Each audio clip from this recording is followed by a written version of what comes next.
Nosotros somos el equipo 3 y vamos a hablar sobre las regiones comunes del neurocráneo y viscerocráneo. Los huesos del neurocráneo y del viscerocráneo están unidos entre sí a través de 3 pilares derechos y 3 pilares izquierdos y a través de la articulación temporomandibular. Los 3 pilares son medianes, laterales y posteriores. El pilar medial está formado por las articulaciones entre el hueso frontal y los huesos nasales, y entre el hueso frontal y la apófisis frontal maxilar. El pilar lateral está formado por la articulación entre el hueso cigomático con las apófisis cigomáticas del frontal y el ala mayor del esfenoides. Y el pilar posterior está formado por la articulación del hueso cigomático con la apófisis cigomática del temporal. Encontramos regiones comunes del neurocráneo y viscerocráneo como la cavidad orbitaria, fosa temporal, fosa infratemporal, fosa pterigopalatina y cavidades nasales. La fosa temporal es una depresión poco profunda que está ubicada en la cara lateral del cráneo. Su límite superior corresponde a las líneas temporales superiores de los huesos frontal y parietal, y su límite inferior está a nivel de la cresta infratemporal del ala mayor del esfenoides y del borde inferior del arco cigomático.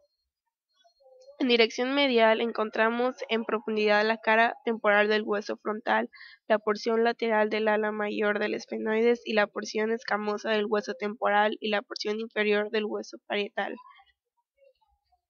En dirección anterior está limitada por la cara posterior de la apófisis frontal del hueso cigomático y la apófisis cigomática del frontal. El contenido de la fosa temporal está conformado por el músculo temporal, que está rodeado por la fascia temporal y los vasos y nervios temporales. Los vasos temporales corresponden a las arterias temporales superficial y profundas, y las venas homónimas que las acompañan. Los nervios son los nervios temporales profundos anterior, medio y posterior, y el nervio auriculotemporal.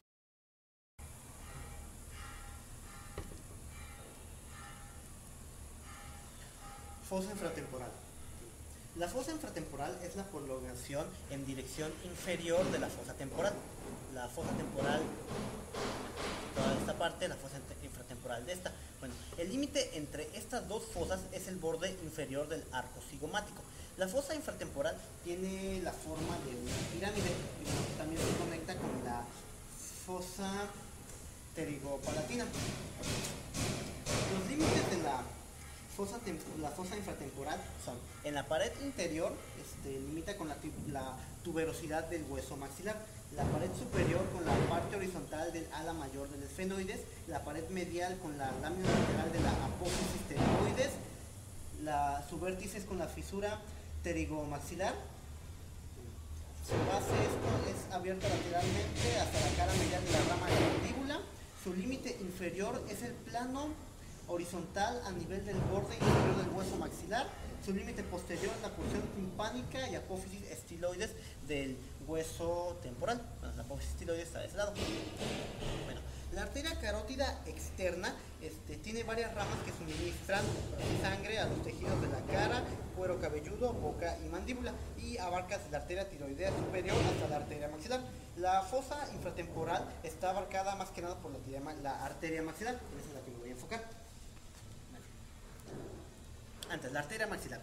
La arteria maxilar es la rama terminal más importante de la arteria carótida externa y se ubica entre el cuello del cóndilo mandibular y el ligamento esfenomandibular. Bueno, se divide en 15 ramas desde la arteria auricular hasta la arteria esfenopalatina.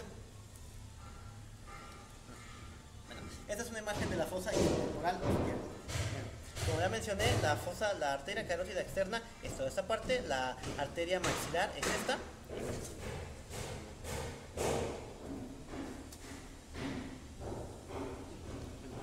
Empezaremos con la arteria auricular profunda. La arteria auricular profunda está situada, de esta parte no se puede ver muy bien, está un poco profunda, irriga la articulación temporomandibular del conducto auditivo externo, la membrana timpánica y la mucosa de la cavidad timpánica.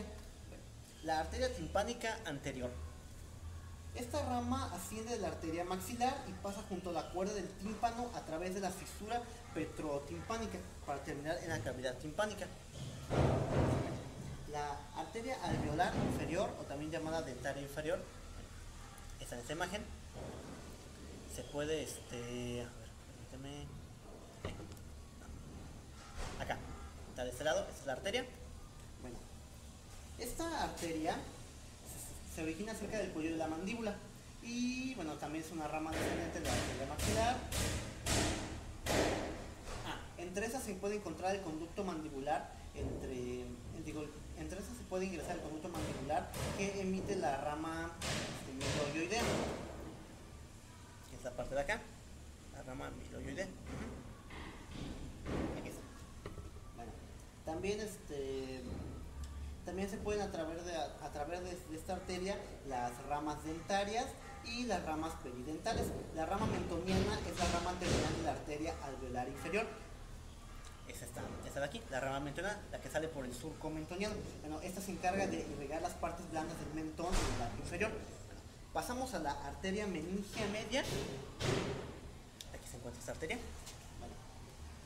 Su arteria es una rama ascendente de la arteria maxilar, que ubica en dirección medial al músculo pterigoideo lateral y se dirige hasta el foramen espinoso. Se divide en ramas que irrigan a la dura madre y al hueso. Bueno, esta rama también emite una rama accesoria que irriga la trompa auditiva y que a veces pasa por el foramen oval hacia la fosa craneal media, irrigando también la dura madre ubicada hasta la región del ganglio trigeminal. Bueno, también da lo que es una rama orbitaria, una rama parietal, una rama petrosa, una rama timpánica superior, una rama terminal de la arteria meninge media y una rama frontal, que es la que irriga la dura madre y el hueso de la fosa craneal anterior. Bueno, pasamos a la arteria pterigomeningia, o también llamada meningia media. Está por aquí más o menos. Esa arteria irriga los músculos pterigoideos, y tensor del velo del paladar y la trompa auditiva. Pasamos a la arteria macetérica. Se encuentra de este lado. Aquí está. La arteria macetérica atraviesa la escotadura mandibular de medial a lateral para llegar a la cara profunda del músculo macetero, que es el que irriga. Las arterias temporales profundas anterior y posterior se encuentran por este lado. Las arterias temporales profundas, aquí la anterior y la posterior, bueno, son ramas que irrigan en profundidad las porciones anterior y posterior del músculo temporal, respectivamente, y ubicándose lo que es la fosa temporal. Bueno, las ramas pterigoideas, bueno, son las que irrigan los músculos pterigoideos. La arteria bucal, ¿verdad? La arteria bucal,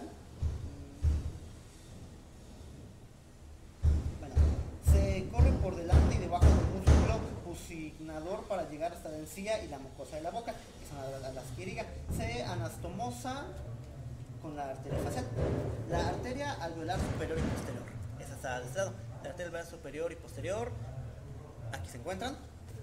Bueno, esa arteria es una rama anterior de la arteria maxilar que ingresa en el hueso maxilar a nivel de su tuberosidad. Durante la extracción de un molar, si se lesiona la tuberosidad, puede ser sitio de sangrado. Sus ramas ingresan en los conductos alveolares posteriores. Son las ramas dentarias para los molares del maxilar y las ramas peridentales para el periodonto y la mucosa del seno maxilar. Bueno, la arteria infraorbitaria. Aquí se encuentra la arteria infraorbitaria. Es otra rama anterior de la arteria maxilar. Bueno, ingresan a la órbita a través de la fisura orbitaria inferior. Okay.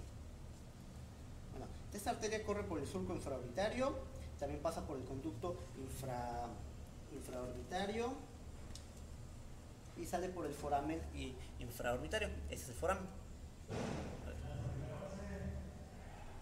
Aquí se encuentra el foramen. Ok.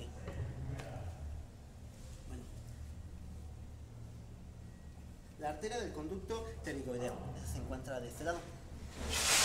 Esta arteria atraviesa el conducto pterigoideo para acceder a la trompa auditiva y a los tejidos adyacentes a los que irriga. Emite una rama faríngea para la mucosa del fornix faríngeo. La arteria palatina descendente, ingresa en el conducto palatino. En su trayecto emite lo que es la arteria palatina mayor, que emerge por el foramen palatino mayor y se dirige hacia adelante de los dientes incisivos, irrigando la membrana mucosa. También da origen a las arterias palatinas menores y emergen por los forámenes palatinos menores e irrigan el paladar blando. Bueno, finalmente esta arteria palatina desciende en la rama faríngea, que pasa por el conducto palatovaginal para llegar a la mucosa faríngea de la región amigdalina. Por último está la arteria esfenopalatina. La arteria esfenopalatina es la que pasa por el foramen esfenopalatino para ingresar en la cavidad nasal. Ahí se divide en las arterias nasales posteriores laterales y las ramas septales posteriores. Bueno, las primeras son las que irrigan la porción posterior y lateral de la cavidad nasal y los senos paranasales. Los segundos irrigan la porción inferior y posterior del tabique nasal. Bueno, esta arteria nasal es la rama inferior de estas ramas y bueno, atraviesa el conducto incisivo y se anastomosa con la arteria palatina mayor.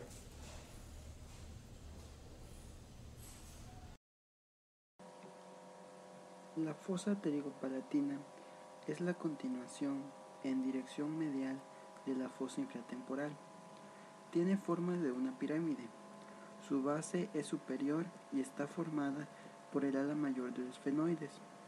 Su vértice, que es inferior, corresponde a la apófisis piramidal del palatino y el conducto palatino mayor. La pared anterior de esta fosa está formada por la porción medial de la tuberosidad del maxilar. La pared posterior corresponde a la porción anterior de la apófisis pterigoides. La pared medial está conformada por la lámina perpendicular del hueso palatino y la pared lateral corresponde al límite con la fisura pterigomaxilar. La base, que va a ser el ala mayor del esfenoides, como ya lo había mencionado, y la pared anterior de la fosa pterigopalatina va a estar comunicada con la órbita a través de la fisura orbitaria inferior. Por esta fisura orbitaria inferior va a pasar la arteria infraorbitaria, el nervio infraorbitario, el nervio cigomático y los ramos orbitarios del nervio maxilar. La pared posterior va a estar comunicada con la fosa craneal medial a través del foramen redondo. Por el foramen redondo va a pasar el nervio maxilar y también se va a conectar por el conducto pterigoideo, por el cual va a pasar el nervio, la arteria y la vena del conducto pterigoideo.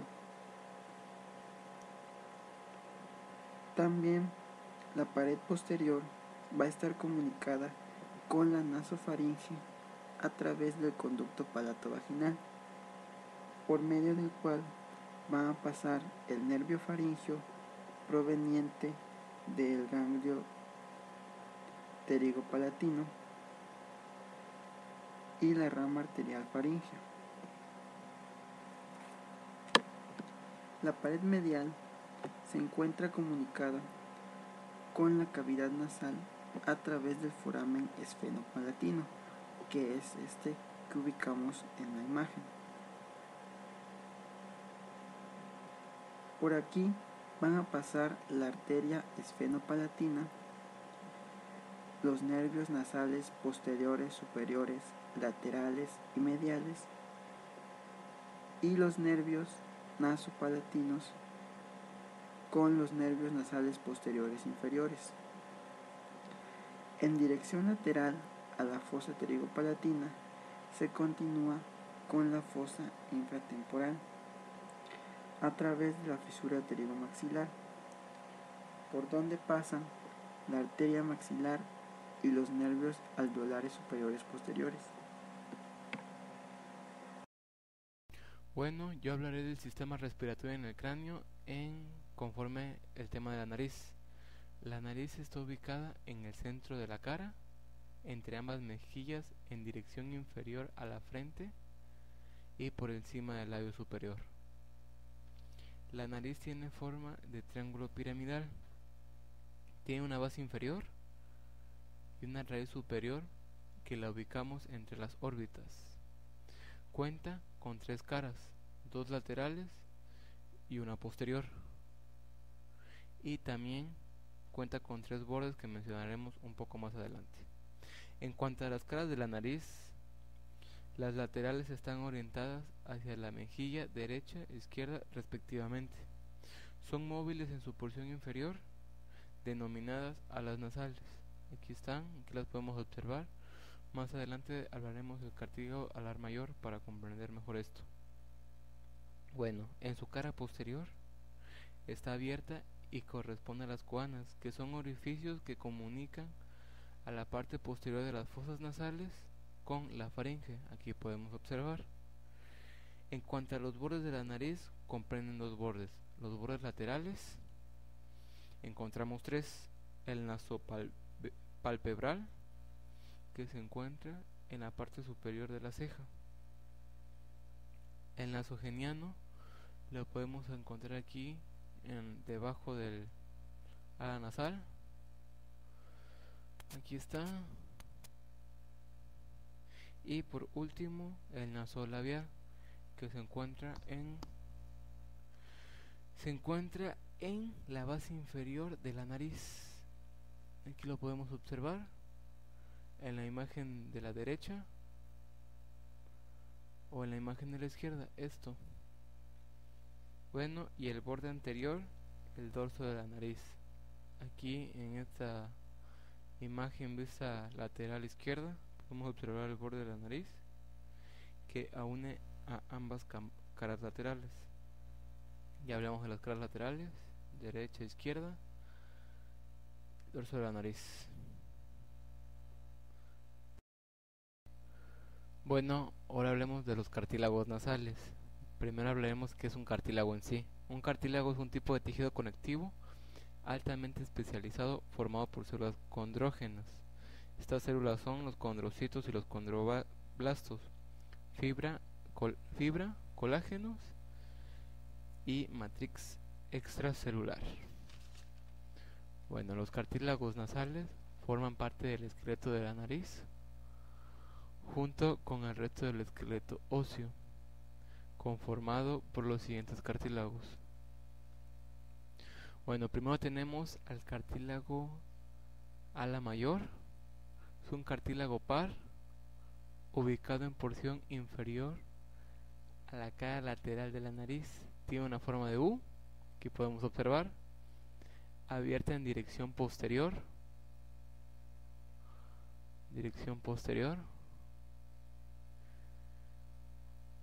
formado por un pilar medio que se apoya sobre el tabique nasal. Aquí está el tabique nasal. Y por un pilar lateral. Bueno, conforme el pilar medial, junto con la porción membranosa del tejido nasal, piel y tejido subcutáneo, forman la porción del tabique nasal. Y el pilar lateral es la porción del cartílago alar mayor que se dobla en dirección lateral alrededor de la narina. Observamos la visión anterolateral, la visión inferior. Ahora los cartílagos alares mayores. Siguiente imagen.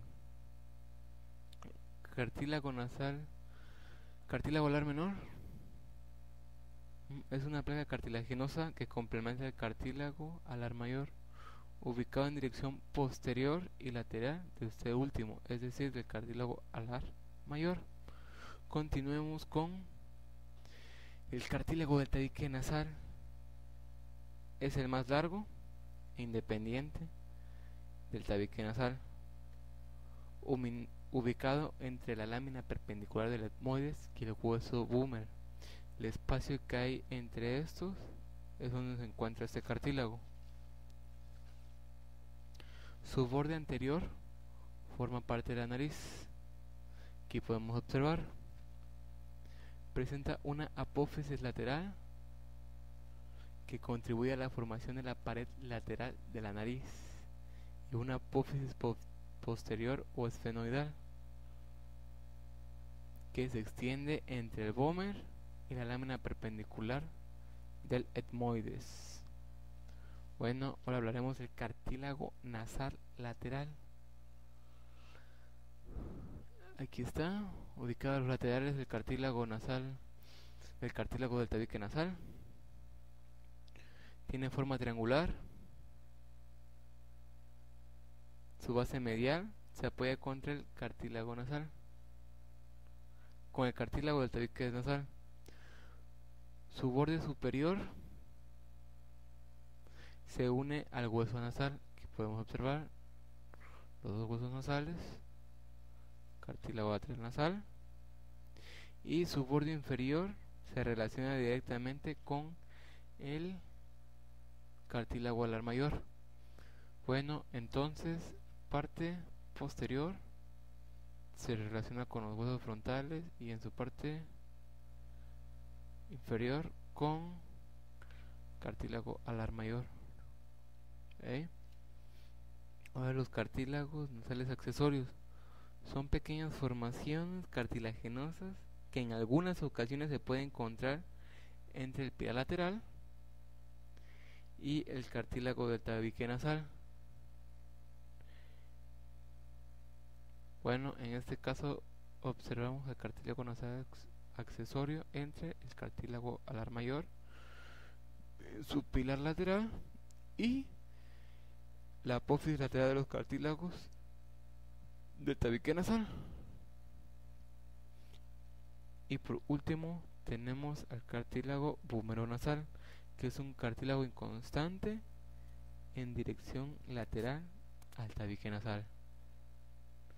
Podemos observar, disculpen la calidad de la imagen, pero ahí podemos observar bien, o bueno, decentemente, el cartílago bumeronasal.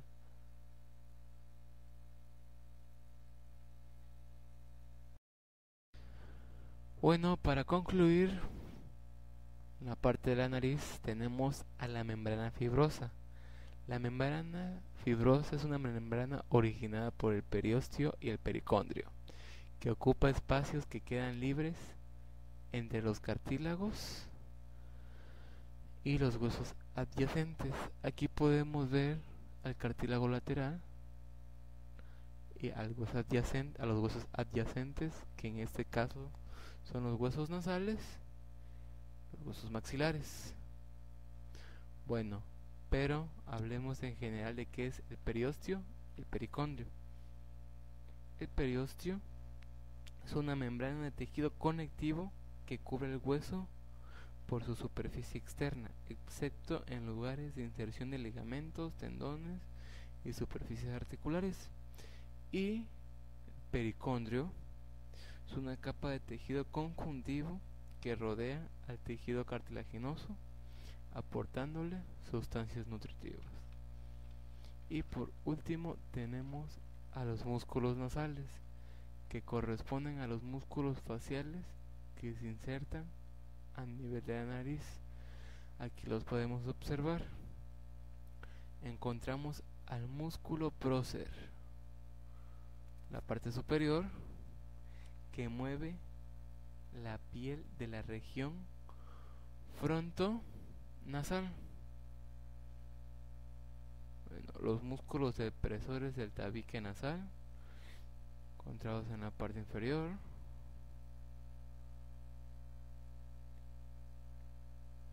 El elevador del labio superior, que encontramos el labio superior, músculo orbicular de la boca, y las porciones transversales y alar del músculo nasal. Aquí podemos observar la porción alar del músculo nasal,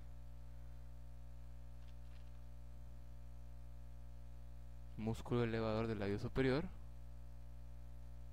antes mencionado. Son músculos depresores que actúa sobre ala nasal. Bueno, lo que actúa sobre el ala nasal es el músculo, la porción alar del músculo nasal.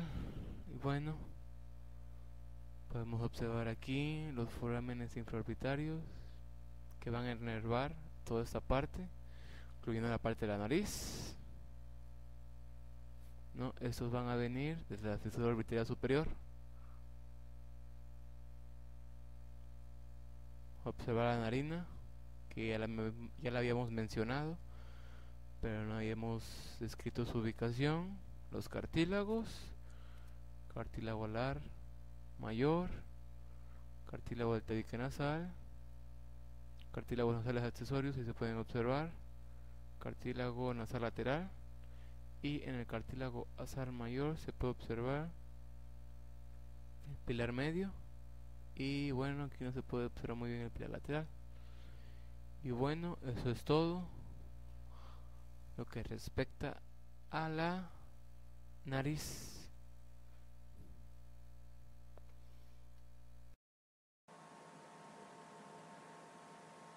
Una de las patologías que se presentan en esta región es el colapso alar. Las narinas son los orificios anteriores de las cavidades nasales. En condiciones normales, estas narinas van a presentar cierto grado de dilatación, como podemos observar en esta imagen. Sin embargo, existen personas que al momento de realizar la inspiración sufren un colapso o una depresión de la región lateral de la nariz a nivel de la unión del cartílago triangular con el pilar lateral del cartílago alar. Esto produce una disminución de las fosas nasales, ocasionando una obstrucción del aire. Las personas que padecen este colapso alar deben de ser estudiadas para descartar ciertas causas como las desviaciones del tabique, las rinitis vasomotoras, la poliposis, la rinitis crónica simple, la hipertrofia de los cornetes o los tumores que pueden obstruir el paso del aire.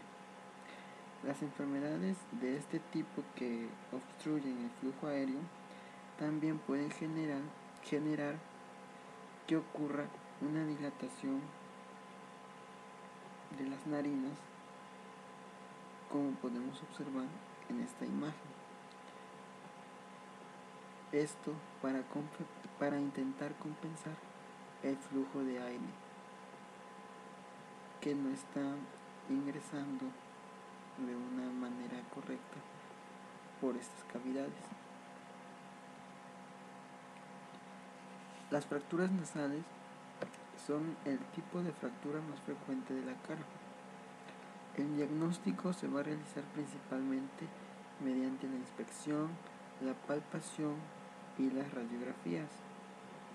El paciente comúnmente va a referir dolor, que siente una obstrucción nasal y va a presentarse una deformidad en la nariz y epistaxis, que es el sangrado nasal. Al momento de realizar la rinoscopía, se debe de descartar la existencia del hematoma septal, que es una tumoración dolorosa del tercio anterior del tabique nasal, como podemos observar en esta imagen. En caso de que se presente este hematoma septal, se debe de drenar, ya que puede infectarse y producir una tromboflebitis del seno cavernoso. La tromboflebitis del seno cavernoso es un coágulo sanguíneo en un área de la base del cerebro que contiene una vena, la cual se encarga de llevar sangre del cerebro al corazón. Esta área es la que se denomina seno cavernoso. Si esto se produce, puede generar la necrosis del cartílago del tabique, dejando una nariz en silla de montar como la que observamos en esta imagen. Otra patología es la desviación del tabique nasal. Este es un trastorno muy frecuente que se caracteriza por presentar un desplazamiento del tabique nasal y frecuentemente es causado por traumatismos a nivel de la cara. Sin embargo, también puede ser congénito como consecuencia de la compresión nasal durante el parto, o puede estar asociado a trastornos genéticos como el síndrome de Marfan o de Ehlers-Danlos. El síndrome de Marfan es un trastorno del tejido conectivo que fortalece las estructuras corporales, y el síndrome de Ehlers-Danlos es un grupo de trastornos hereditarios que se caracteriza por articulaciones extremadamente sueltas o laxas. El tabique nasal normal se encuentra ubicado a nivel de la línea media. En la desviación del tabique, el borde superior del cartílago se va a inclinar hacia la derecha o hacia la izquierda, como podemos observar aquí en las imágenes. Esto va a hacer que se disminuya el espacio de una de las cavidades nasales hacia el